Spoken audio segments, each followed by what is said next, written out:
Hey, what's up guys? Jerome here from the Bonsai Supply.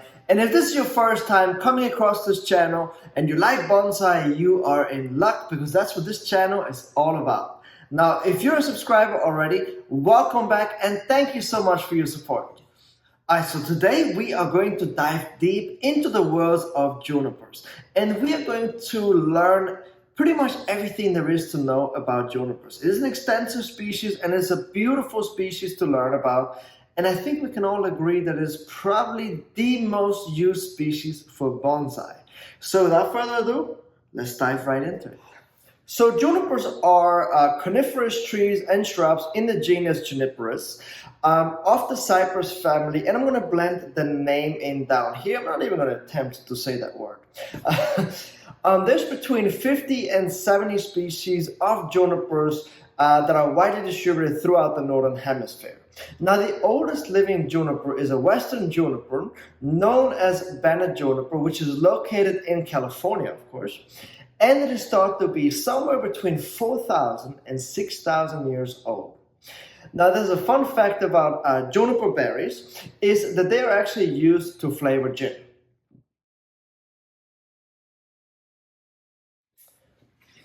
Now, things that I like about junipers most, of course, we have to talk about the deadwood. Because the deadwood is absolutely spectacular, especially if it was collected here in the United States.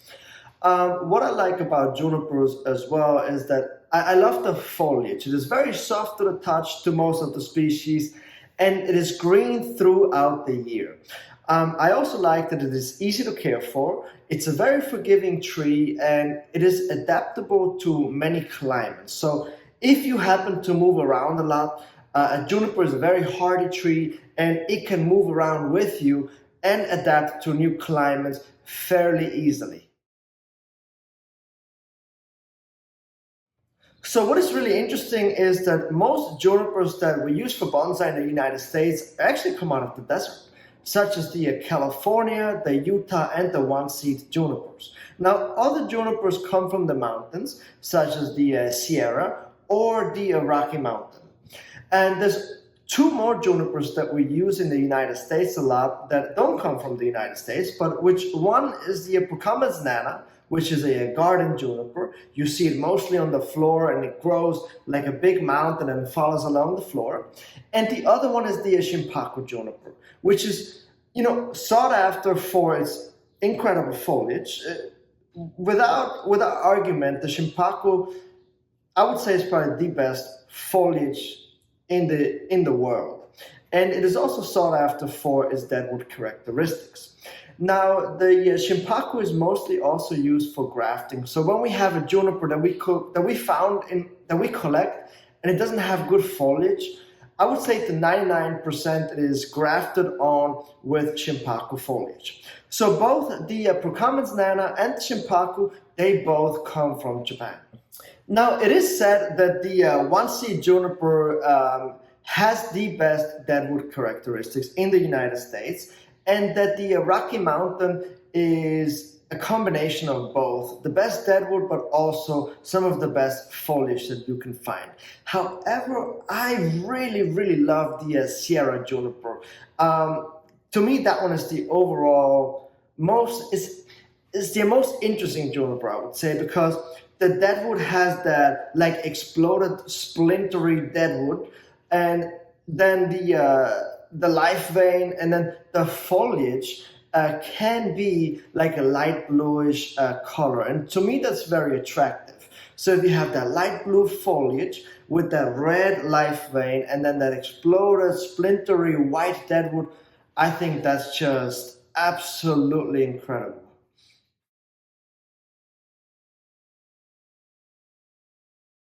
So in general, there are three major times of the year where we would work on our junipers and do heavy work on it. And of course, this may vary slightly depending on what type of juniper you have, the health of it, the age, and also the climate, of course. So, but generally, you would start out in January and February, where you would thin out the foliage slightly, you would remove some branches. It's a great time to go ahead and style your tree and do some big bends because your tree is still asleep. It is also a good time to repot at that point, but we'll talk a little bit more about the repotting timing a little later in this video. It is also a good time to start to graft your trees, which you can extend into late March. In June and July, in the middle of the summer, it's my favorite time to work on my junipers, and that's when I would cut and wire.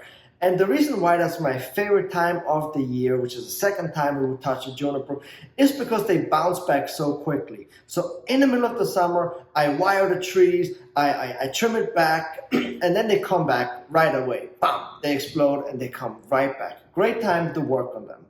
Now the third and final time is usually somewhere in between November and December, which once again we would remove smaller branches, thin out the foliage, wire, and then again do heavy bending and as well heavy pruning. Now this side note is very important to note when you work on junipers. So there are two different types of junipers that we use in bonsai.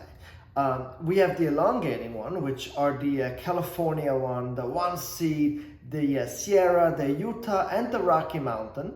And then we also have the mounding juniper, which are the Procumbens nana and the Shimpaku. So what is the difference between the elongating junipers and the mounding junipers? So the mounding junipers, the Shimpaku and the Procumbens, will grow dense at the foliar base before the growth will elongate. So that's very important to note, which those two trees are a lot easier to style because they will fill in first before they shoot out new shoots. Whereas the elongating species are the opposite. So if you have a California, a Utah, or a Rocky Mountain junipers, in order to fill in the pads, you need to let the branches elongate first. So they elongate first and then they will fill in at the foliar base. So if you have one of those elongating junipers and you wonder why the pads never fill in, that's because you don't let your tree run out a little bit. So that's how you get them to fill in.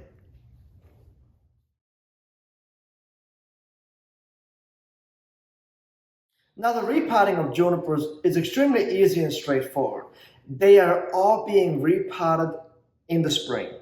And so I generally like to wait until the buds start to push. So what I would do is, previously I mentioned in January, February, I would thin it, cut out branches, wire it, style it, and then I generally leave it alone and wait until it starts to respond and starts to bud. Once it starts to push, that's when I would go ahead and repot the tree, and then, like I said, leave it alone for the rest of the year.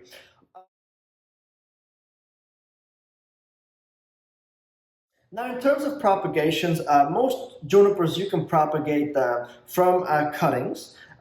Once again, you would wait until the first flush of growth has come out in the spring, and then you would take your cuttings.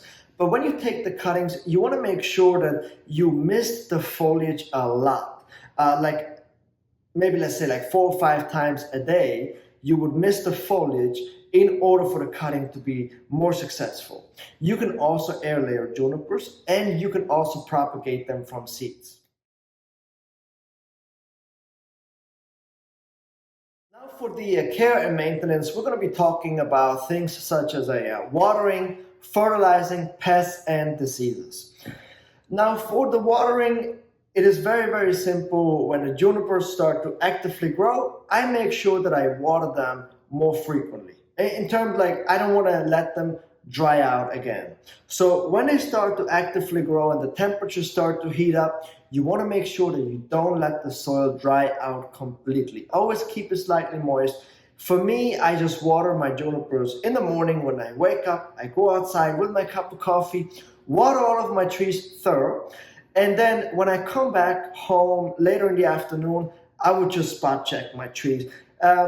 Every tree is a little different. Some trees are a little more thirsty and the soil will dry out faster. It also depends on the placement, how much wind you have, the pot size, and the soil. But generally, once a day is more than enough. And sometimes, like I said, I have to spot check. Now, in terms of fertilizing, again, it is straightforward. For all of the junipers that I have, I use our organic all-purpose fertilizer, which is an 835. It's a little lower. You don't want to give it such high firepower as our all-purpose fertilizer. Use the organic instead. Develop junipers slower. You don't want to use high firepower on them.